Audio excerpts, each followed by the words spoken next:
I'm Pearl Lam. I have galleries, I'm a collector, I'm a patron, I have a foundation. I do multidiscipline as like the artist. I think you must see that is when I first started in '93, I was doing pop-up shows.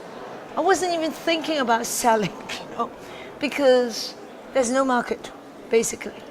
If we talk about a market, will be an expatriate market, foreigners living in China, foreigners living in Hong Kong. But I was doing it for the fact that I think it needs to be shown.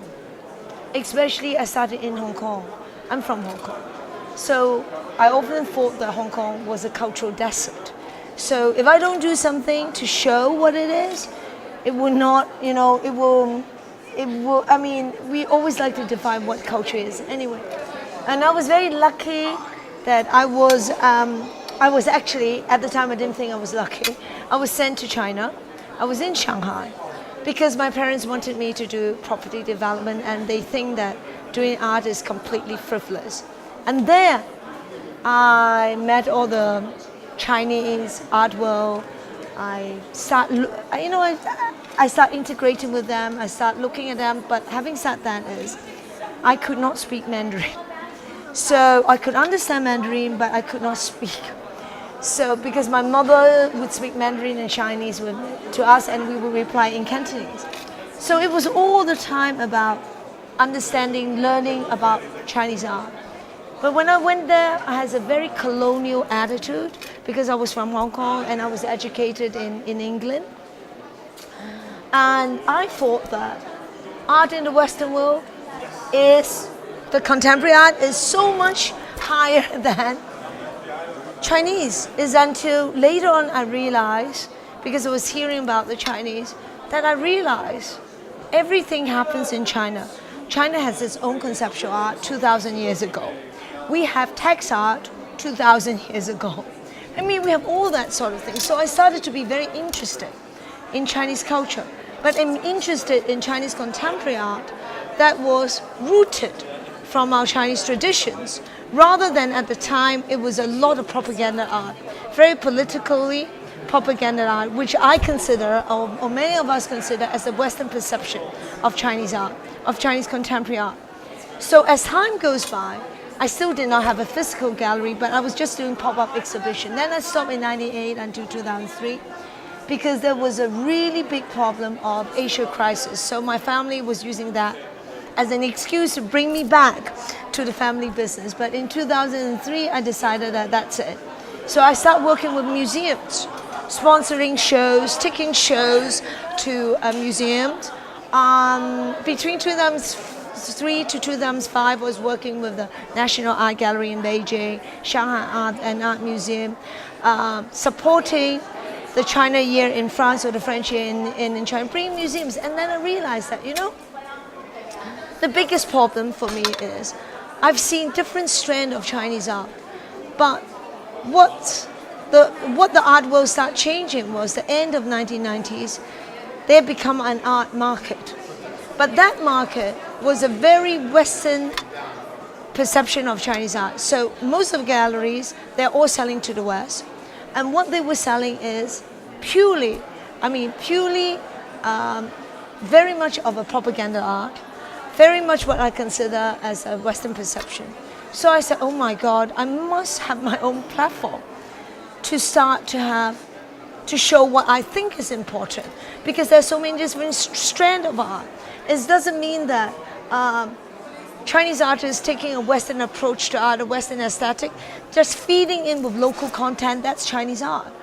So I was very determined to open a space, and at the time, I have to admit that I didn't even want to have a gallery. I didn't want to have this commercial basis. But later on, after I've done like a year with the museum, and then I realized that the most influential power in Asia is commercial market, auction houses. So since I wouldn't go into auction houses, so I said, oh my God, so I better build a commercial gallery. So I opened a design gallery first in 2005. And a fine art gallery in 2006. But I was trying to find a new structure as galleries, because galleries and museum, after all, is a Western-based institution. So it was really difficult to really find a new way. So anyway, so I decided also in 2008 I launched my foundation. So that's what I do. I have a foundation called the China Art Foundation. You can Google it, www.the-China Art Foundation. So I can do what I believe it has to be done, because the foundation and the galleries actually has the same mission. We are doing cultural dialogues. The foundation is specifically about Chinese art, because I find out there's a lot of wrong perception of Chinese art. So the foundation is addressing that. We publish books, we have summit, that's what we do.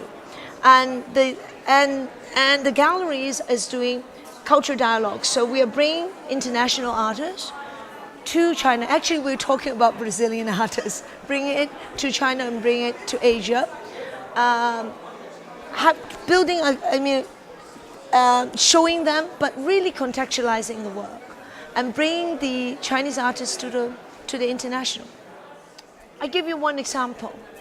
When we did a China Jenny Horser show in Hong Kong, instead of having Jenny Horser just using English as a text, we encourage her to make a whole series based on Chinese text. So her famous series like Truism is all translated into Chinese. So we have bench in Chinese. We have the LED in Chinese. So it's really important because Jenny Horser's work is about her thoughts, her philosophy, and the way and her vision. So if it is in English, it's really difficult to have that relationship with the Asian audience. So that's what we do. And the same thing, we take a Chinese artist, like one of the Chinese artists, we work with the American galleries like Blum and Paul. The other artists are Zhu Jingxu or Su Xiaobai. All their work is Chinese abstract, but the Chinese abstract is not based in Western abstract. It's all about Chinese ink brush philosophy, and ink brush culture. So all the work is based on Taoism, Confucianism, and Buddhism. And so through the art, we talk about these cultural dialogues, this Eastern spirituality, this philosophy. M+ opening in 2019. So I'm betting on M+. So it will be really important for us, because in Hong Kong we have been ignoring our cultural development. So only in last 5 years, we started to have something more concrete. Art Hong Kong opened in 2008. Hong Kong people always follow about fashion. In the era of the decade of 2000, fashion houses are using a lot of artists like Murakami, and all these makes Hong Kong people looking in contemporary art in a very different way, because Hong Kong people are very fashionable. They follow fashion brands. Through the fashion brands, then they realize that contemporary art is very cool and very hip. So that was the trend. I remember 2007, I have friends who would never talk about art, all of a sudden calling me up and said, "Oh, I want to go to Beijing. Can you help me to see artists?" I said, "You seeing artists was really, shocking for me." But that was the beginning. And 2008, Hong Kong, before Hong Kong Art Basel is the Art Hong Kong, they opened the art fair. So it consolidates the interest in art, in contemporary art, especially the importance. It validates the importance. So it's growing. But the last 3 years, because of the M+, because contemporary art now is so fashionable and so hot, and Hong Kong people would definitely follow the trend. So they became very serious contemporary artist, contemporary collector. And in Hong Kong also is when they decided they want something, they go all the way. They're obsessive. I think you have to look at that, okay? If you look at the secondary market in China, it is high because there's a lot of speculative way. But in the whole world, there is 3 countries the art is especially high: USA, UK, and China. Art price also go high because 2 things that the prices are high: credentials and demands. Okay, Of course, Chinese, there's so many people, the huge population, just take the 0.1% buying contemporary. There's more demands than other places, so the demands. Second of all is Chinese art becomes more international, more mainstream. All those people all over the world are buying Chinese art. So Chinese art, of course, it goes up. Third, speculation. Most of the Chinese collectors, a lot of them are speculators. They see art as a commodity. So a lot of, especially the modern art, some of the artists is only seen in China, nowhere else, but prices goes up because these are the art that they understand. Realism, photorealism, and ink brush, traditional ink brush painting. I think contemporary art is growing very, very fast. Contemporary art is really important because it reflected our contemporary culture. On the 21st century, the world has changed. We become so globalized. So that culture, that globalized culture is making us want differences, to respect each of the culture, the differences of the culture. I think that is really going to be a very important point of what it is. If we see art as a political or social point of view, we can go online to see it at any time.